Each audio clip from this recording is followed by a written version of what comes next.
Yo, what's up guys? Third video here. And today is like a simple lecture that I just want to share to you. So first, let's start with the introductory concept na the story, syempre, story. Juan versus Pedro. Pedro is a very self-sufficient guy. Think about him of a masculine man, of the loving, caring man. Si Pedro, noong kabataan niya, adolescence siya, teen, is a very warm, amiable, and respected leader. Yung tipong paglakad pa lang niya, ang mga taong nasa paligid niya, ina-admire na siya. Yung titignan na siya agad, at yung tingin sa kanya, ang taas. Si Pedro yung tipong, si Pedro yung type na kahit dumanas man siya ng maraming mga pagsubok, dumanas man siya ng maraming problema, parang ang gaan-gaan lang sa kanya. At parang super positive siyang person na ano man ang mangyari, he always spread positivity and love. On the other hand, think about of a person that is like Juan. Juan is, what do you call that?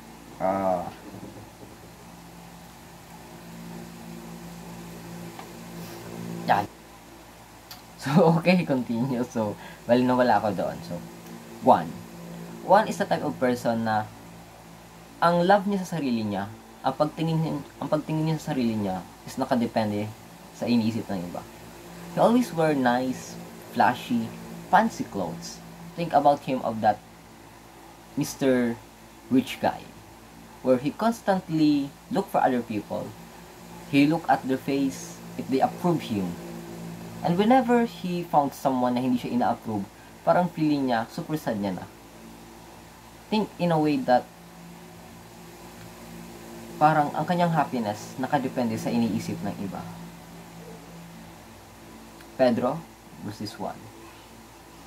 Pedro is the type of person na ano man ang mangyari, mayaman man siya, mahirap, mayroon man siya o wala, he will be happy because he loved himself.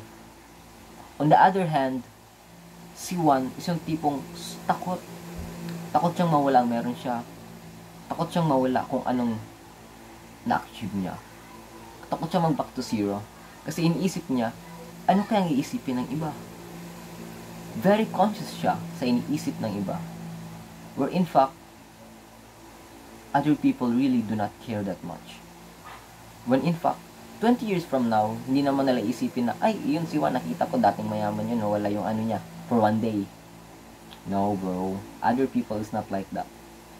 There's a theory that we tend to overemphasize things in our head, when in fact, the real situation itself is not that big deal.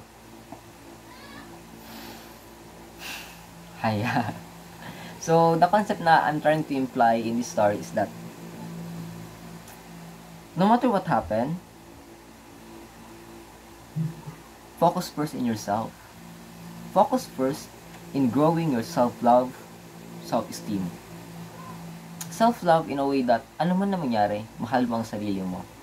Na hindi mo isasabotage ang sarili mo, gagawin mo ang lahat para maunlad ang sarili mo. Kasi di ba, kapag minamahal natin ang isang tao, ang gusto natin, yung nakakabuti lang. Ayaw natin ng masama sa taong minamahal natin. Self-esteem is parang similar sa self-image natin.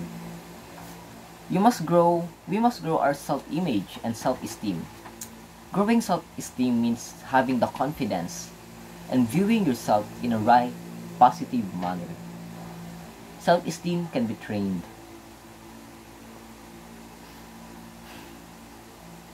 Growing these two, self-love and self-esteem, as you grow it, you'll realize that no matter what will happen to you, you will be happy. You'll be happy in a way that you love yourself. Ano man ang mangyari, I love myself. And I think it's a beautiful experience to have that kind of mentality. Kalutong pa nito, nakalagay na, once you have self-love and self-esteem, you grow it in a very special manner, very matured way. There will be a times na other people will dislike you. There will be times na meron nakikipag-argue sa'yo na parang lahat ng ginagawa mo kontra sa'yo. In that way, parang, I think, it's a fun thing to experience that when you have self-love and self-esteem, positive nun.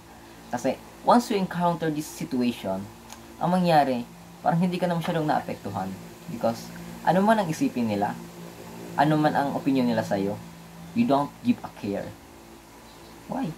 Because you love yourself. You know to yourself that whatever you do is right. You know to yourself that whatever you do is the one according to your purpose. The one that will make you happy. The one that will not leave you any regrets. Actually, it's not about how other people think about you naman eh. It's about how about you think about yourself. Kasi, what we think about others is just a projection or just a symptom of how we think about ourselves. If we think to ourselves as a trash, as an average, we tend to think that other people think that way. On the other hand, when we think of ourselves, when we train to ourselves, when we hone ourselves to become that best version, you know what's interesting? Your mentality portrays that iniisip mo na ang isipin ng isang tao, positive. Whatever you think about other people is just a symptom of how you think about yourself. Reflect. Kamusta ba ang pag-iisip mo sa sarili mo?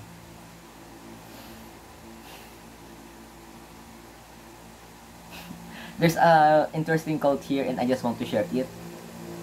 It says that we all love naman, syempre. Lahat ng at all moments we feel love. We feel love because although ang love kasi parang saturated na, parang hyperbole na sa modern world, overly emphasized na. Pero nakalagay dito, and it's interesting na, if a person do not love you, it does not mean you are unlovable. Maybe nasa maling tao ka lang, nasa maling environment ka lang, environment na hindi ka tutulungan mag-grow. Maybe nasa environment ka na hihila sa'yo pababa. Think about your surroundings. Is that the type of person who will love you? Is that the type of person na whenever na nasa danger ka, willing na i-sacrifice ang buhay nila sa'yo? Most probably, ang tao lang na ganito is yung parents natin. Yung kayang i-sacrifice ang sarili nila para sa atin. Most of kasi sa mga modern day of friends, and I think it's a sad truth, sad reality. Whenever things are going bad, whenever there's a challenge, iiwan ka nila. Yung mga kaibigan na kasama mo sa kasiyahan, sa panahon ng kapaitan, sa panahon ng kagipitan, iiwanan ka nila. Kumbaga, nandyan lang sila para sa happiness. Hindi sila nandyan para sa'yo, sa kung ano ka talaga. You see kasi, even sa school, yung mga friends natin, hindi naman talaga ibig sabihin na kasama natin siya ngayon, 20 years from now, kasama pa rin natin siya.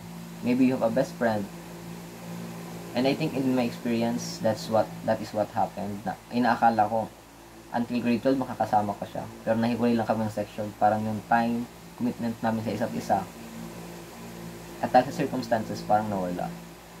And it's also one of my fault, one of my biggest regret, na sana I spend more time kahit online yun. Nakalagay dito na, being isolated from others is not bound to lead to unhappiness. As long as you have deep relationship with God, for God is your everything. Ano man na mangyari, kahit down na down ka na, kahit lahat ng tao sa mundo i-reject ka, lahat man sila i-condemn ka, there is always one true God who will always love us. There's always one true God who will always be with us. Who is willing to be with us.